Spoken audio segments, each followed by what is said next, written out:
यो सिको 5 को अटोमेटिक घडी चाहिँ हामीलाई ताप्लेजुङबाट बनाउनको लागि आउनुभएको थियो हाम्रो दोकानमा र हामी यो घडी आज बनाएको चाहिँ हजुरहरूलाई देखाउनेछौँ के कसरी बनाउँछौँ हामी भनेर। र हजुरहरूले त्योभन्दा अगाडि चाहिँ यो मेरो नयाँ युट्युब च्यानललाई हजुरहरूले एकदमै चाहिँ सब्सक्राइब गरिदिनु होला, माया गरिदिनु होला है। लाइक सेयर कमेन्ट पनि गरिदिनु होला र सब्सक्राइब चाहिँ अनिवार्य गरिदिनु होला, किनकि तपाईँहरूको साथ सपोर्टले गर्दाखेरि म अहिले अरू भिडियोहरू पनि राम्ररी बनाउन सक्नेछु। र यही भन्दै गर्दाखेरि अब हामी यो घडीलाई चाहिँ खोलौँ र खोलिसके पछाडि यसको चाहिँ ह्यान्ड भन्छ वा काँटा भनिन्छ होइन, त्यसलाई चाहिँ निकालौँ। र यो निकाल्दा चाहिँ एकदम ध्यान दिनुपर्ने हुन्छ, किनभने कुनै कुनै बेला यो निकाल्न खोज्दाखेरि काँटाहरू पनि बाँडिन सक्छ, त्यसले गर्दा एकदमै ध्यानपूर्वक निकाल्नुपर्ने हुन्छ। र अब हामीले काँटा निकालिसके पछाडि यसको डाललाई पनि निकालौँ र डाल निकालिसकेपछि अब हामीले डेटपट्टिको सामानहरू पार्ट्सहरू पनि निकाल्नुपर्ने हुन्छ सबै नै। त्यसको लागि चाहिँ हामीले बिस्तारी निकाल्नुपर्ने हुन्छ एकदमै। यो प्लास्टिकको सामानहरू हुन्छ, त्यो प्लास्टिकको सामानहरू चाहिँ एकदम चाहिँ भाँगिने भाँचिने डर बढी हुन्छ। र यो घडी पहिला पनि बनाउँदाखेरि चाहिँ अलिकति यहाँ नटहरू लाउँदाखेरि हल्का चाहिँ यो माथिको प्लेट अलिक खराब भएको जस्तो हामीलाई लागिरहेको छ र यो प्लेटलाई हामी पछि चेन्ज गर्ने नै छौँ अर्को। र यही बनाउने क्रममा चाहिँ एकदम नटहरू खोल्दाखेरि पनि ध्यान दिनुपर्ने हुन्छ, कतै स्क्रुव ड्राइभर चिप्लेर अरूतिर दागी पनि लाग्न सक्छ र हामीले बिस्तारै चाहिँ खोल्न खोज्नुपर्छ। कतैबाट खोलिँदैन भने तानिँदैन भने जोर जबरजस्ती गर्नु हुँदैन र बिस्तारै बिस्तारै सबै पार्ट्सहरूलाई बाहिर निकाल्दै हेर्दै पनि गर्नुपर्छ र क्लिनको लागि पनि रेडी गर्दै गर्नुपर्ने हुन्छ। हामीले हरेक पार्ट्सहरूलाई सफा गर्नु नै पर्ने हुन्छ, किनभने यसमा चाहिँ तपाईँको पहिला चाहिँ ग्रिजहरूले ओइल लुब्रिकेट गरिएको हुन्छ, त्यो लुब्रिकेटहरू चाहिँ सुकिसके पछाडि त्यसले नै असर गर्ने हो घडीलाई।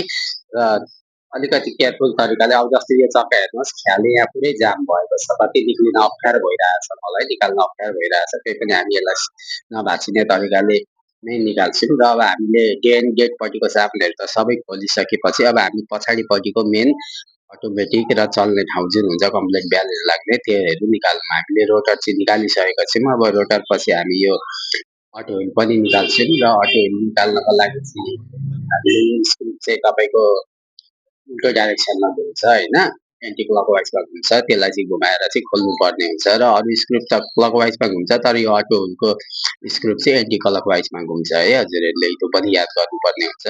र यो अटो व्हिललाई हामीले निकाल्दाखेरि हेर्नुहोस् यहाँ कति धेरै खियार लागेर खिएको छ भने त्यसको यो ब्यारलको माथिको प्लेटमा पनि खियाहरू देख्न सक्नुहुन्छ, खियार लागिरहेको छ। अब हामीले चाहिँ यो मेन स्प्रिङको पावर चाहिँ रिलिज गर्दैछौँ है, यसमा मेन स्प्रिङ टाइट भएर बसेको हुन्छ, पावर त्यसलाई रिलिज गर्नु है, रिलिज गरेर मात्र हामीले उठाएको कम्प्लिट ब्यालेन्सहरू लिभरहरू खोल्नुपर्ने हुन्छ। र यो कुरा चाहिँ एकदम ध्यान दिनुपर्ने हुन्छ, किनभने यो मेन स्प्रिङको चाहिँ तपाईँको पावर चाहिँ हामीले रिलिज गरेनौँ भने चाहिँ यतापट्टि ब्यालेन्स हामीले खोल्न खोज्दा चाहिँ त्यसको प्रेसरले लिभर ब्यालेन्सहरूलाई असर गर्न सक्छ। त्यो कुरा चाहिँ ध्यान एकदम दिनुपर्ने हुन्छ हामीले। र सबै कुराहरू खोल्दै गर्दाखेरि हेर्न सक्नुहुन्छ त्यहाँनिर एकदम कुनामा चाहिँ कालो खिया पनि देखिन्छ। अब हामी कम्प्लिट ब्यालेन्सलाई चाहिँ निकाल्दैछौँ सेफ्टी तरिकाले। कम्प्लिट ब्यालेन्स निकाल्ने सही तरिका भनेको चाहिँ यसरी नै हो। र हामीले अब प्लेटफर्म भन्छ अथवा लिभर भन्छ होइन हामी नेपालीहरूले, त्यसलाई पनि हामी निकाल्दैछौँ।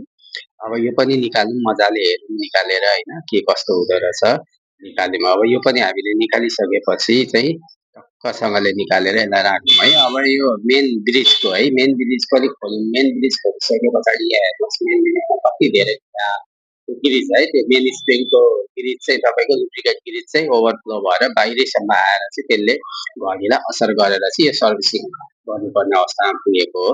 र हामीले यसरी नै सबै चक्काहरूलाई सबै व्हिलहरूलाई बाहिर निकालिसकेपछि है, मजाले बाहिर निकालिसके पछाडि हामी क्लिन पनि अवश्य गर्नेछौँ, पछि राम्ररी क्लिन गरेर फेरि यो घडीलाई राम्रो बनाएर चाहिँ उहाँलाई दिनेछौँ।